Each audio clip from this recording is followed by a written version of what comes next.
स्वागत है दोस्तों, मैं हूँ जाहिद आलम और आप देख रहे हैं द राइज अप। दोस्तों, हम इस वीडियो में पढ़ेंगे कंप्यूटर की संरचना का पार्ट 3। दोस्तों, वीडियो स्टार्ट करने से पहले अगर आप इस चैनल में नए हैं तो चैनल को सब्सक्राइब कर लीजिए, साथ ही बेल आइकन के बटन को प्रेस कर लीजिए ताकि जब भी कोई वीडियो अपलोड हो उसका नोटिफिकेशन आपको मिल सके।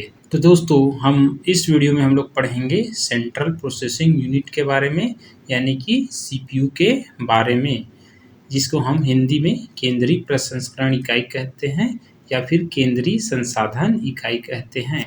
तो चलिए दोस्तों, इसमें देखें कि हमको क्या क्या पढ़ना है।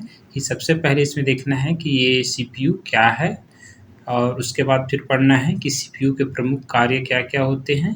फिर है सीपीयू के भाग, फिर है सीपीयू की गति, फिर है प्रोसेसरों का विकास, फिर देखना है लोकप्रिय माइक्रो प्रोसेसर, फिर नेक्स्ट है category of processor on basic of word length, यानी कि शब्द प्रास के आधार पर जो प्रोसेसरों के वर्ग।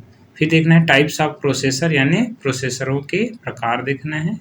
फिर लास्ट में देखना है कि working of processor and execution process, यानी कि प्रोसेसर की कार्यप्रणाली एवं क्रियान्वयन प्रक्रिया के बारे में। तो ये सब के बारे में हम लोग डिटेल से पढ़ेंगे इस टॉपिक के अंतर्गत।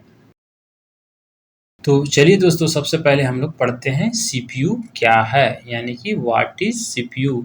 तो इसके बारे में तो सबसे पहले इसमें पॉइंट है कि कंप्यूटर को संप्रेषित किए गए निर्देशों को सुचारू रूप से क्रियान्वित करने का कार्य प्रोसेसिंग इकाई का होता है, जिसका मुख्य भाग क्या होता है, सीपीयू होता है। तो याद रखना दोस्तों कि जैसे हम कंप्यूटर को संप्रेषित कर रहे हैं, यानी कि कुछ भेज रहे हैं, जो भी हम निर्देश भेजते हैं या फिर डाटा जो भी भेजते हैं हम कंप्यूटर को इनपुट के माध्यम से, उसको अच्छे से अगर एग्जीक्यूट करने के लिए जो निर्देश दे रहे हैं उसको एग्जीक्यूट करने का मतलब उसको पालन करने के लिए, जिस टाइप से निर्देश को फॉलो करने के लिए, जिसका फॉलो करने का जो काम है वो वास्तव में किसके द्वारा किया जाता है, एक प्रोसेसिंग यूनिट के द्वारा किया जाता है, जो कंप्यूटर का भाग होता है, जिसका मुख्य रूप से भाग, इसका जो मेनली पार्ट होता है उसी को हम लोग क्या बोलते हैं, सीपीयू कहते हैं, यानी सेंट्रल प्रोसेसिंग यूनिट कहते हैं।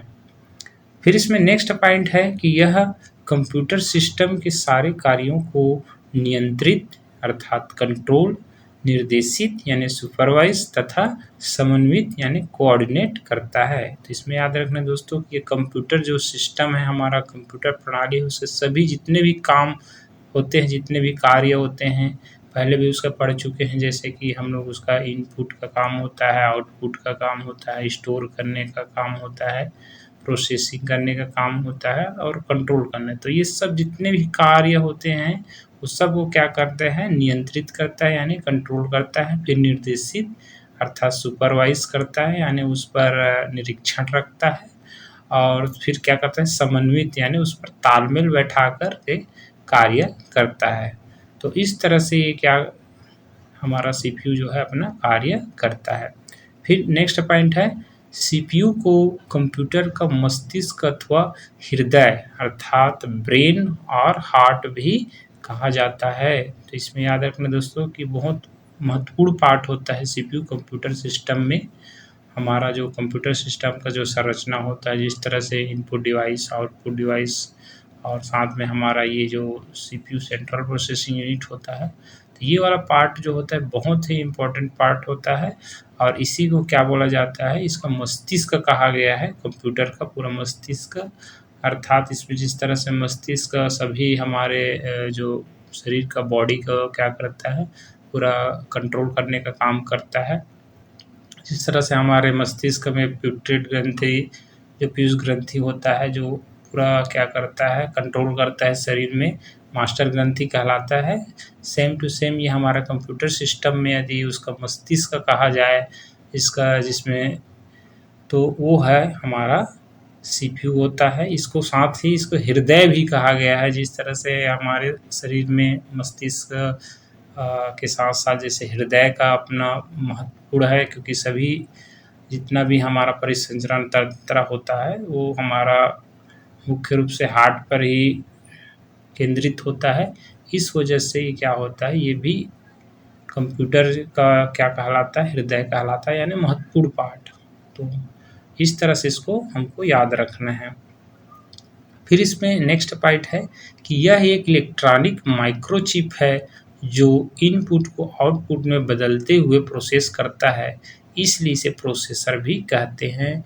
इसमें याद रखना दोस्तों, ये इलेक्ट्रॉनिक का माइक्रोचिप है, अर्थात ये इलेक्ट्रॉनिक डिवाइस होता है। इलेक्ट्रॉनिक डिवाइस मतलब यह एक सेमीकंडक्टर डिवाइस होता है जो अर्धचालक युक्तियों से मिलकर पदार्थों से बना होता है, जैसे सिलिकॉन, जर्मेनियम, इस तरह से जो अर्धचालक हमारा पदार्थ होते हैं उन्हीं से मिलकर के क्या होता है बना, बहुत ही माइक्रोचिप यानी बहुत ही सूक्ष्म चिप होता है। बहुत इसमें सर्किट रहते हैं, वो बहुत ही सूक्ष्म रहते हैं, जो क्या करता है इनपुट को आउटपुट में बदलते हुए क्या करता है प्रोसेस करने का काम करता है। यानी कि हमारा जो प्रोसेस का काम जो होता है वह किस में होता है, सीपीयू में होता है। इस वजह से प्रोसेस करने के कारण इसको हम प्रोसेसर भी कहते हैं।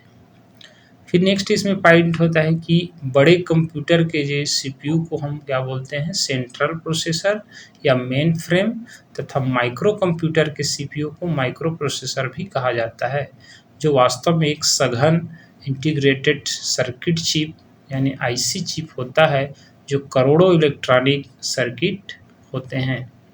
तो इसमें याद रखना दोस्तों कि जैसे कि अब हम लोग कंप्यूटर के पीढ़ी वगैरह पढ़ेंगे और कंप्यूटर के प्रकार पढ़ेंगे, उसमें जैसे पहले समय में जो कंप्यूटर हुआ करता था वो आकार पे बड़े हुआ करता था, और उसके जो अब सीपीयू उस पर लगा रहता था उसको सेंट्रल प्रोसेसर भी कहते थे या फिर मेन फ्रेम के नाम से कहते थे। लेकिन बाद में कुछ हमारे पास कंप्यूटर और आ गए, माइक्रो कंप्यूटर आए, जिसका आकार में क्या है बहुत छोटा था। जो पहले के जो पीढ़ी के कंप्यूटर थे, खासकर लगभग तीसरे पीढ़ी से हमारा जो है वो हमारा कंप्यूटर का आकार छोटा होता गया, तीसरा चौथा इस तरह से। तो उसमें जो सीपीयू लगा होता है उसको हम क्या बोलते हैं, माइक्रो प्रोसेसर कहते हैं। और ये जो होता है बहुत ही सघन यानी बहुत ही इसमें इंटीग्रेटेड सर्किट होते हैं, यानी कि बहुत ज़्यादा इसमें जो सर्किट यानी परिपथ होता है जिसमें इलेक्ट्रॉन का फ्लो होता है, तो बहुत ही एक दूसरे से जुड़े होते हैं एक साथ। तो इस तरह से इसमें क्या होता है बहुत सारा सर्किट जुड़ा होता है, उस टाइप से एक चिप जैसे छोटे आकार में होता है। इसमें करोड़ों इलेक्ट्रॉनिक सर्किट होते हैं, इसमें करोड़ों छोटे छोटे रहते हैं जो हमको ज़्यादातर पर दिखाई भी नहीं देते। इस टाइप से इसमें सर्किट लगे होते हैं, जिसको हम दोस्तों इस चित्र के माध्यम से समझ सकते हैं, देख सकते हैं कि इसमें बहुत से इतने छोटे छोटे क्या है, इसमें बहुत ही सूक्ष्म माइक्रो आकार के इसमें क्या है परिपथ जुड़े हुए हैं, यानी सर्किट जुड़े हुए हैं इस तरह से। फिर यहाँ पर नेक्स्ट इसमें पॉइंट है कि सीपीयू कंप्यूटर के सिस्टम यूनिट के मदरबोर्ड में लगाया जाता है। तो ये दोस्तों ये याद रखना है कि जो सीपीयू होता है कि हमारे कंप्यूटर का जो सिस्टम यूनिट वाला पार्ट होता है उसमें जो उसका जो मदरबोर्ड होता है उसी में क्या होता है, इस सीपीयू को क्या किया जाता है, फिट किया जाता है। और सीपीयू से कंप्यूटर के अन्य पेरिफेरल जैसे कीबोर्ड, माउस, मॉनिटर, प्रिंटर आदि सभी कंप्यूटर के माध्यम से जुड़े रहते हैं। यानी कि जो सीपीयू के साथ हम अन्य जो पेरिफेरल है जैसे बाह्य युक्तियाँ है, उपकरण हैं, इनपुट युक्तियाँ या आउटपुट युक्तियाँ, सभी को हम लोग क्या करते हैं मदरबोर्ड के माध्यम से ही ये जुड़े रहते हैं। तो ये इसको याद रखना है। फिर इसमें है कि नेक्स्ट पॉइंट कि यह इनपुट यूनिट तथा आउटपुट यूनिट से मिलकर पूरा कंप्यूटर सिस्टम बनाता है तथा कंप्यूटर के बाहरी व आंतरिक डिवाइसों को क्या करता है, कंट्रोल करता है। तो इसमें याद रखना दोस्तों कि जब सेंट्रल प्रोसेसिंग यूनिट यानी सीपीयू में इनपुट यूनिट और आउटपुट यूनिट मिल जाते हैं तो इस तरह से पूरे कंप्यूटर का संरचना का क्या करता है, निर्माण करता है। जिसमें से हमारा जो सीपीयू होता है वो बाह्य डिवाइस जो उसमें अंदर में जो भी डिवाइस रहते हैं उसके साथ साथ आंतरिक के साथ साथ क्या है, बाह्य जो डिवाइस होता है सभी को कंट्रोल करने का काम हमारा सीपीयू करता है। इसको हम चित्र के माध्यम से समझ सकते हैं, देख सकते हैं कि हमारा ये सीपीयू होता है। इस सीपीयू में हमारा जो प्राइमरी मेमोरी होता है वो रहता है, जुड़ा रहता है। उसके साथ साथ इसमें हम सेकेंडरी मेमोरी भी क्या कर सकते हैं, अटैच कर सकते हैं, जो कि क्या होता है, इनपुट डिवाइस भी इसी में लगा रहता है, जुड़ा रहता है। इनपुट डिवाइस जैसे यहाँ पर प्रिंटर है, माउस है, उसी तरह से इसमें क्या है, आउटपुट डिवाइस भी यानी मॉनिटर, प्रिंटर, ये सब जो सीपीयू से जुड़े रहते हैं मदरबोर्ड के माध्यम से। तो इस तरह से ये सभी मिल करके हमारा कंप्यूटर सिस्टम का निर्माण करते हैं, यानी कंप्यूटर का संरचना को बनाते हैं। फिर हम लोग नेक्स्ट देखते हैं कि इसका मुख्य लक्ष्य डाटा को सूचना में बदलना होता है। तो इसमें याद रखें दोस्तों कि हमारा जो सीपीयू होता है वो क्या होता है, प्रोसेस करने का काम करता है। तो प्रोसेस में क्या होता है, डाटा को वास्तव में सूचना में बदलना ही इसका क्या होता है, मेनली इसका क्या होता है, लक्ष्य होता है। यानी डाटा मतलब समझ गए हैं कि अव्यवस्थित जो जानकारी है उसको हम कुछ व्यवस्थित जानकारी में हम बदल देते हैं। तो यही इसका क्या होता है, मुख्य लक्ष्य होता है। फिर इसमें है नेक्स्ट पॉइंट, सीपीयू के अंदर वे सभी निर्देश होते हैं जिसके द्वारा कंप्यूटर संचालित होते हैं, अर्थात निर्देश डिकोड और एग्जीक्यूट किए जाते हैं। यानी कि सीपीयू के अंदर हमारा ये जितना भी इंस्ट्रक्शन होता है वो रहता है, यानी निर्देश रहते हैं, इसके द्वारा कंप्यूटर क्या होता है, संचालित होता है। निर्देश के माध्यम से ही क्या होता है, कंप्यूटर जो है ऑपरेट होता है, पूरा कंप्यूटर चलता है। जिस तरह से निर्देशित हम निर्देश दिया जाता है उसी के अकॉर्डिंग ये क्या करता है, ये अपना काम करता है। अर्थात इसमें क्या होता है कि जो भी निर्देश होता है, जो इंस्ट्रक्शन होता है वो डिकोड किया जाता है। डिकोड का मतलब यहाँ पर क्या होता है, उसको पढ़ा जाता है कि हम किस टाइप से उसको निर्देश दे रहे हैं, उसको फिर क्या होता है, समझा जाता है कि क्या इसमें करना क्या है, इस तरह से। फिर उसमें क्या है, एग्जीक्यूट किए जाते हैं। एग्जीक्यूट यानी क्रियान्वयन, यानी उसको फॉलो किया जाता है, जो निर्देश दिया जाता है उसको उसी के अकॉर्डिंग उसको काम किया जाता है। तो इस तरह से इसमें काम होते हैं सीपीयू के अंदर में। फिर इसमें नेक्स्ट है, यह जटिल से जटिल गणनाओं को कर सकता है। इसमें अरिथमेटिकल एवं लॉजिकल ऑपरेशन निष्पादित होते हैं, यानी कि यह एक कैलकुलेशन का काम करता है। कैलकुलेशन या तो फिर अंकगणित टाइप का हो सकता है, अरिथमेटिक टाइप का, या फिर कोई तार्किक वाला भी हो सकता है, यानी तुलना से संबंधित, यानी किसी भी प्रकार के इसमें चाहे जटिल से जटिल इसमें गणना हो, सबको इसमें क्या करता है, किया जा सकता है इस सीपीयू में। तो इस तरह से ये सीपीयू के बारे में जानकारी। तो चलिए दोस्तों, हम लोग पढ़ते हैं सीपीयू के प्रमुख कार्य के बारे में, यानी कि मेन फंक्शन ऑफ सीपीयू के बारे में। इसमें सबसे पहले इसका काम होता है कि यह प्रोसेसिंग से पहले निर्देशों अर्थात इंस्ट्रक्शन तथा डाटा को मुख्य मेमोरी से रजिस्टर्स में स्थानांतरित यानी ट्रांसफ़र करता है। तो याद रखना दोस्तों, इसका सबसे पहले काम होता है कि यह प्रोसेसिंग से पहले जो हमारा इंस्ट्रक्शन होते हैं तथा डाटा होते हैं उसको मेन मेमोरी इसमें रहता है। उसी से क्या होता है, सबसे पहले हमारा ये रजिस्टर भी एक मेमोरी का पार्ट होता है, मेन मेमोरी, उसमें क्या करता है, स्थानांतरित करता है कि जब भी हम कोई भी डाटा या फिर निर्देश को हम क्या कर इनपुट कराते हैं तो सबसे पहले वो आकर के मेन मेमोरी में स्टोर हो जाता है।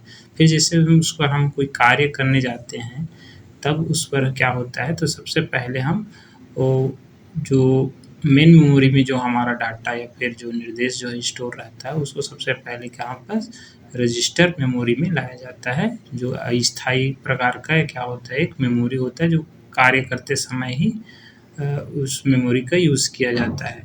तो उसी में क्या किया जाता है, स्थानांतरित या ट्रांसफ़र किया जाता है। तो यही सबसे पहला इसका क्या है, सीपीयू का पहला काम है।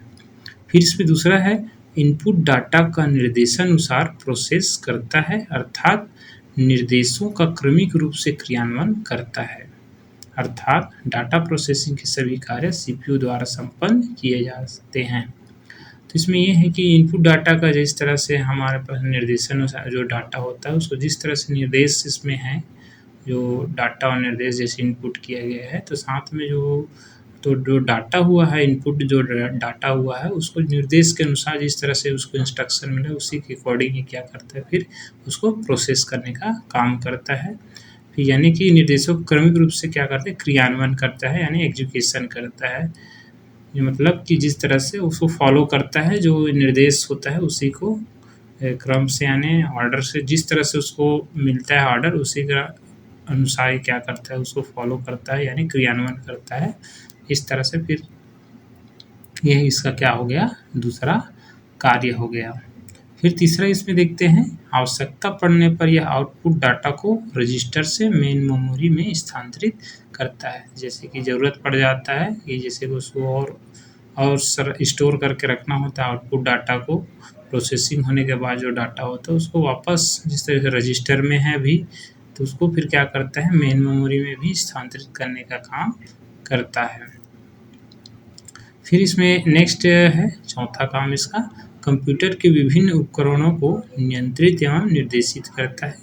यानी इसके साथ साथ जितने भी उपकरण होते हैं उसको क्या करता है, कंट्रोल करने का काम करता है, यानी निर्देशित करने का काम करता है, उसको सुपरवाइज करने का काम, इस तरह से ये काम करता है। फिर पांचवा लास्ट काम है इसका कि कंप्यूटर हार्डवेयर तथा सॉफ्टवेयर के बीच क्या करता है, समन्वय स्थापित करने का काम करता है। यानी कि जो हार्डवेयर वाला पार्ट है यानी इसका भौतिक भाग होता है कंप्यूटर का, तथा सॉफ्टवेयर वाला भाग जो हमको दिखाई नहीं देता है यानी ये निर्देशों का समूह होता है।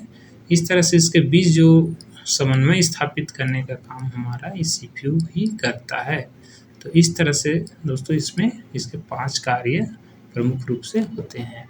अब चलिए दोस्तों हम लोग अब पढ़ते हैं वर्किंग ऑफ प्रोसेसर्स के बारे में, यानी कि जो हमारा जो प्रोसेसर होता है, सीपीयू होता है, वो किस तरह से कार्य करता है उसके बारे में, जिसे हम एजुकेशन प्रोसेस इन प्रोसेसर्स भी कहते हैं। यानी कि ये जो एजुकेशन प्रोसेस मतलब क्रियान्वयन प्रक्रिया होती है हमारे प्रोसेसर में, तो उन्हीं के बारे में हम लोग पढ़ते हैं। तो इसमें है कि मशीन साइकिल है इसमें, यानी कि ये जो हमारा काम करने का जो तरीका होता है सीपीयू में उसको हम लोग क्या बोलते हैं, मशीन साइकिल कहते हैं। और इसी के माध्यम से ही हम लोग इसके जो कार्य करने के तरीके यानी एजुकेशन प्रोसेस है और इसका जो वर्किंग है उसी को हम लोग समझते हैं। तो सबसे पहले इसमें पॉइंट है कि सीपीयू स्टोर्ड प्रोग्राम इंस्ट्रक्शंस के आधार पर कार्य करती है। यानी याद रखना दोस्तों कि सीपीयू जो होता है स्टोर्ड का मतलब यानी यहाँ पर संरक्षित से है कि यहाँ पर सबसे पहले उसको प्रोग्राम्स को निर्देशंस को क्या करता है, पहले स्टोर करके रखता है, फिर उस इंस्ट्रक्शन के आधार पर ही उस इंस्ट्रक्शन को ही फॉलो करते हुए क्या करता है, कार्य को कंप्लीट करता है। तो यही उसका कार्य करने का आधार है।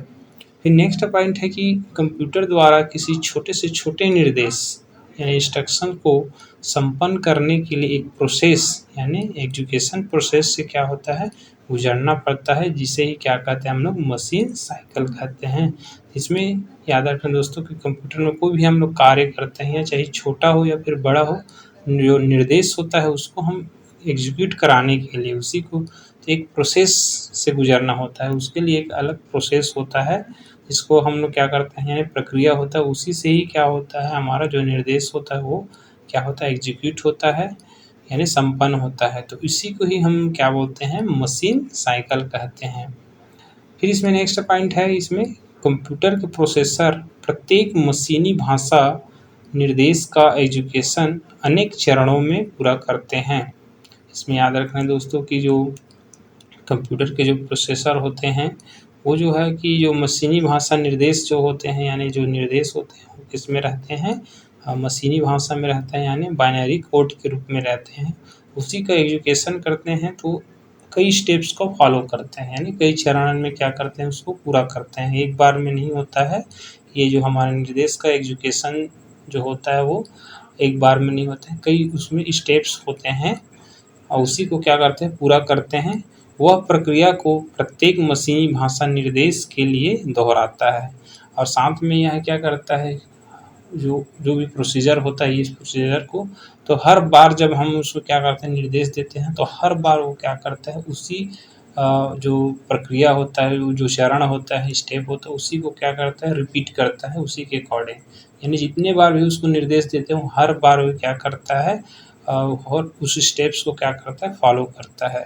तो जिससे क्या बनता है, एक चक्र बन जाता है। तो जो बार बार रिपीटेशन होता है यानी एक चक्र यानी साइकिल की तरह बन जाता है, उसे ही हम लोग क्या बोलते हैं, मशीन साइकिल कहते हैं। फिर इसमें नेक्स्ट है कि अर्थात एक प्रक्रिया को करने में जो समय आवश्यक होता है उसे ही हम लोग मशीन साइकिल कह सकते हैं। यानी कि एक प्रक्रिया जो भी उसमें प्रोसेस का एक प्रोसेस कंप्लीट करने के लिए उसमें जो समय लग रहा है वही उसका क्या है, मशीन साइकिल है, ऐसा हम लोग समझ सकते हैं। फिर इसमें याद रखना दोस्तों कि मशीन साइकिल किसी इंस्ट्रक्शन का क्या होता है, एजुकेशन फेज होता है। यानी कि जो मशीन साइकिल जो होता है किसी जो इंस्ट्रक्शन यानी निर्देश का हम लोग क्या करते हैं, एजुकेशन फेज, यानी कि उसको क्रियान्वयन अवस्था होता है। यानी उसी के मशीन साइकिल के अनुसार ही क्या होता है, ये जो हमारा जो निर्देश होता है वो असर रूप में क्रियान्वित होता है, यानी यहाँ पर उसका क्या होता है, फॉलो होता है। फिर इसमें नेक्स्ट है कि कंप्यूटर में यह प्रक्रिया लगातार चलती रहती है। यानी इसमें क्या होता है कि कंटिन्यू ये जो साइक्लिक प्रोसेस है वो लगातार वो चलते रहता है इस तरह से। फिर नेक्स्ट है इसमें आधुनिक प्रोसेसर 1 सेकंड में लाखों मशीन साइकिल पूरा करते हैं। तो अभी जो आजकल जो मॉडर्न प्रोसेसर है, माइक्रो प्रोसेसर है, उसके स्पीड बहुत ज़्यादा होती है क्योंकि वो 1 सेकंड में ही वो क्या होता है, लाखों ये साइकिल्स होते हैं, ये जो हमारे एजुकेशन साइकिल होते हैं, मशीन साइकिल, उसे जो क्या करते हैं, उसको क्या करते हैं, कंप्लीट करते हैं। फिर एक मशीन साइकिल को एग्जीक्यूट करने में अनेक सिस्टम क्लॉक की आवश्यकता होती है। तो इसमें याद रखना है कि इस मशीन साइकिल को हम एग्जीक्यूट कराते हैं तो उसके लिए हमको सिस्टम क्लॉक की आवश्यकता होती है। सिस्टम क्लॉक यहाँ पर एक प्रकार का टाइमिंग जैसे डिवाइस होता है, उसमें जो क्या करता है, निर्देशों को इलेक्ट्रिक पल्स के रूप में चेंज करता है। यानी कि इलेक्ट्रिक पल्स यानी इलेक्ट्रोमैग्नेटिक पल्स के रूप में क्या करता है, यानी कि जब भी इसमें कार्य होता है तो ये क्या होता है कि वाइब्रेट होते रहता है। तो वाइब्रेट होता है यानी एक पल्स के रूप में, इलेक्ट्रिक पल्स के रूप में क्या होता है, ये आगे की ओर बढ़ता है। तो इसी का काम जो करने का काम होता है, उस डिवाइस को हम लोग सिस्टम क्लॉक कहते हैं।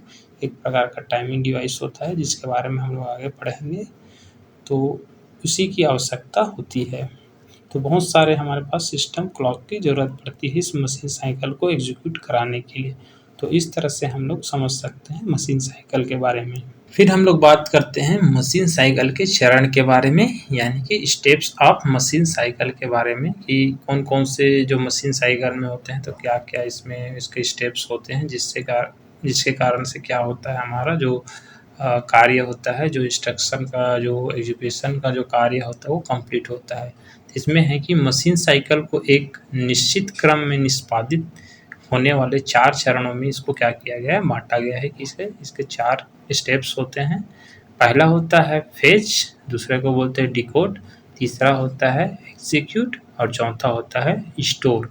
तो इस तरह से ये 4 हमारे पास चरण होते हैं जिससे हमारा क्या होता है, मशीन साइकिल का क्या होता है, प्रोसेस है वो कंप्लीट होता है। कोई भी प्रोसेस जो है इन्हीं चारों के चारों स्टेप्स को फॉलो करके ही क्या होता है, कंप्लीट होता है। तो इसको हम लोग इस चित्र के माध्यम से समझ सकते हैं दोस्तों। यहाँ पर डायग्राम में बना हुआ कि कोई भी जैसे इंस्ट्रक्शन होता है, सबसे पहले इसमें फेज होता है और फेज होने के बाद फिर क्या होता है, उसका फिर डिकोड होता है, डिकोड होने के बाद फिर उसका एग्जीक्यूट होता है, फिर उसके बाद लास्ट में स्टोर होता है। तो इस तरह से साइक्लिक के रूप में फिर क्या होता है, चलते रहता है। तो यही हमारा क्या होता है, मशीन साइकिल होता है, जिसके बारे में सभी के बारे में हम लोग डिटेल से हम लोग पढ़ते हैं। सबसे पहले हम फेस के बारे में पढ़ते हैं कि इसमें है कि मेमोरी से आवश्यक निर्देश प्राप्त करना। यानी कि सबसे पहले ये हमारा जो मेमोरी से इंस्ट्रक्शन को हम क्या करते हैं, प्राप्त करने के लिए हमने जो क्रिया करते हैं, जो स्टेप्स फॉलो करते हैं, उसका नाम होता है फेस होता है। तो हमारा जो भी मेमोरी में हमारा जो मेन मेमोरी होता है उसी से हम क्या करते हैं, इंस्ट्रक्शन को क्या करते हैं, प्राप्त करते हैं। तो उसी को हम फेस कहते हैं। इसमें है फिर नेक्स्ट है इसे इस स्टेप में मेमोरी से निर्देश को क्या करते हैं, फेस करके निर्देश रजिस्टर अर्थात एक परिपथ जो एक निर्देश को रखने में सक्षम होता है, में लाता है। इसे हम ऐसे समझ सकते हैं कि इसमें जो मेन मेमोरी से हम क्या करते हैं, हम फेस करते हैं। तो क्या होता है, उसमें से जो इंस्ट्रक्शन होता है, जो मेन मेमोरी में हमारा जो इंस्ट्रक्शन होता है, क्या होता है, रजिस्टर में चला जाता है। तो रजिस्टर में जाता है, ये एक प्रकार का स्थायी एक प्रकार का मेमोरी होता है। जब हम कोई कार्य करते हैं तब ये हमारा रजिस्टर मेमोरी में ही वो स्टोर होता है। तो एक ऐसा एक परिपथ जो एक निर्देश को रखने में सक्षम हो, तो एक अगर रजिस्टर मतलब ही क्या होता है, एक समय में वो क्या करता है, एक ही इंस्ट्रक्शंस को क्या करता है, वो रखता है। तो इस तरह से हम मेन मेमोरी से रजिस्टर में लाने का काम ही हमारा क्या होता है, फेच कहलाता है, ताकि वह निर्देश डिकोड या क्रियान्वित किया जा सके, ताकि उसको आगे का जो स्टेप है, जैसे भी उसको डिकोड करने का है, फिर उसको क्रियान्वित करने का, एग्जीक्यूट करने का काम किया जा सकते। तो ये जो हमारा पहला जो स्टेप होता है वो फेच कहलाता है। फिर दूसरा हम इसमें स्टेप देखते हैं डिकोड के बारे में, कि यह दिए गए निर्देश को डिकोड करना, अर्थात दिए गए निर्देश की क्या करना, व्याख्या करना। यानी ये जो निर्देश दिया गया है उसको डिकोड करने का मतलब है उसको समझना है, पढ़ना है, वही हमारे पास क्या कहलाता है, डिकोड कहलाता है। डिकोड में इसमें निर्देश की व्याख्या है, उसको एक्सप्लेन करता है। फिर इसमें नेक्स्ट पार्ट है कि इसमें इस स्टेप में प्राप्त निर्देशों, जिसको मशीन लैंग्वेज इंस्ट्रक्शन कहते हैं, मशीनी भाषा में जो हमारे पास निर्देश होते हैं को कंप्यूटर द्वारा समझे जा सकने वाले कमांड में क्या करना, बदलना। यानी कि इसमें हम जो निर्देश होता है, जो निर्देश को हम वहाँ से जो मेन मेमोरी से रजिस्टर में लाए हैं, तो फिर उस निर्देश को ही हम लोग क्या करते हैं, मशीनी भाषा में हम लोग क्या करते हैं, उसको चेंज करते हैं। तो वो क्या कहलाता है, डिकोड कहलाता है, जिससे वो हमारा कंप्यूटर है वो क्या करते हैं, समझ सकते हैं। तो जो पहले जो निर्देश रहता है वो एक प्रकार का मानवीय भाषा में रहता है, फिर उसको क्या कहते हैं, कंप्यूटर के भाषा में हम अलग तरह का भाषा रहता है। तो अगर कंप्यूटर के भाषा, चूँकि कंप्यूटर मशीन भाषा को ही समझता है, यानी 0 और 1 के फॉर्म में ही इसको क्या करता है, समझता है, तो उसमें हम क्या करना, चेंज करना। तो उसी को हम लोग क्या बोलते हैं, डिकोड कहते हैं। यानी प्रोग्रामिंग भाषा को हम क्या करना, मशीनी भाषा में हम लोग कन्वर्ट करना क्या कहलाता है, डिकोड कहलाता है। तो उसी फॉर्म में बदल के उसको कमांड्स के रूप में बदल देता है, तो ये प्रक्रिया डिकोड कहलाती है।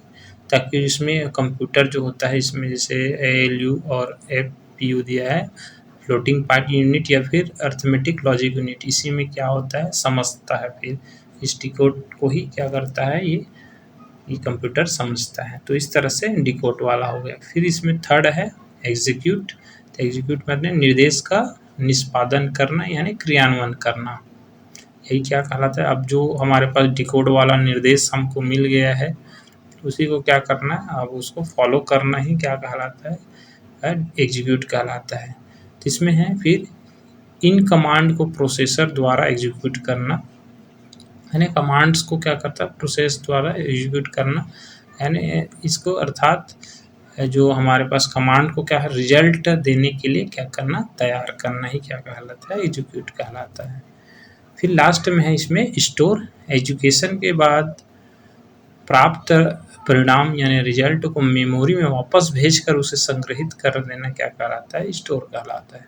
फिर हमारे पास जैसे एग्जीक्यूशन हो जाता है हमारे पास उसको, तो फिर क्या हो जाता है, उससे जो रिजल्ट प्राप्त होता है एजुकेशन करने के बाद, उस रिजल्ट को वापस जो मेन मेमोरी में है, अभी जो भी काम हो रहा है वो रजिस्टर्स में हो रहा है, तो वापस हम उसको क्या कर देते हैं, इसको हम मेन मेमोरी में वापस स्टोर करके रख देते हैं। तो क्रिया क्या कहलाती है, स्टोर कहलाती है। तो इस तरह से हमारा जो मशीन साइकिल का जो स्टेप है पूरा होता है, और यही वो है हमारा क्या कहता है, वर्किंग ऑफ प्रोसेसर्स कहता है। हर प्रोसेसर जो है इसी मशीन साइकिल्स का ही फॉलो करता है, और इसे ही एजुकेशन प्रोसेस इन क्या बोलते हैं, प्रोसेसर कहते हैं। यही एजुकेशन की प्रक्रिया होती है जो कि हमारे पर लगातार इसमें प्रोसेसर यानी CPU में चलते रहती है। इस तरह से इसको हम लोग फ्लो चार्ट के माध्यम से समझ सकते हैं दोस्तों, कि सबसे पहले यहाँ पास इंस्ट्रक्शन फेचर है। तो जो क्या इंस्ट्रक्शन फेचर एक जो इंस्ट्रक्शन को क्या करना है, फेच करने का काम करता है, यानी कि मेमोरी से हम क्या करते हैं, इसमें हम मेमोरी से हमारा मेन मेमोरी से हम जब इसमें रजिस्टर में लाते हैं, वही हमारे पास क्या कहलाता है, फेच कहलाता है। तो ये यहाँ पर एक इंस्ट्रक्शन फेचर रहता है। फिर इसमें होता है इंस्ट्रक्शन डिकोडर। तो ये हमारा इंस्ट्रक्शन डिकोडर होता है जो कि क्या करता है, जो हमारा इंस्ट्रक्शन रहता है उसको कंप्यूटर के समझने लायक भाषा में क्या करता है, उसको चेंज करता है, जिसे हमारा जो कंप्यूटर का अरिथमेटिक लॉजिक यूनिट है वो क्या कर सकता है, उसको समझ सकता है। इस तरह से डिकोडर रहता है। फिर इस तरह से हम इसमें देख सकते हैं। फिर इसमें है कि मेन मेमोरी इसमें क्या होता है, सबसे पहले रजिस्टर में जाता है, फिर उसके बाद रजिस्टर से क्या हो जाता है, अरिथमेटिक लॉजिक यूनिट में चला जाता है। तो इस तरह से, और फिर यहाँ पर एग्जीक्यूट होने के बाद तो वापस वो किस में चला जाता है, मेन मेमोरी में चला जाता है। तो इस तरह से ये जो है हमारा मशीन साइकिल्स होता है वो क्या होता है, इसमें कंप्लीट होता है।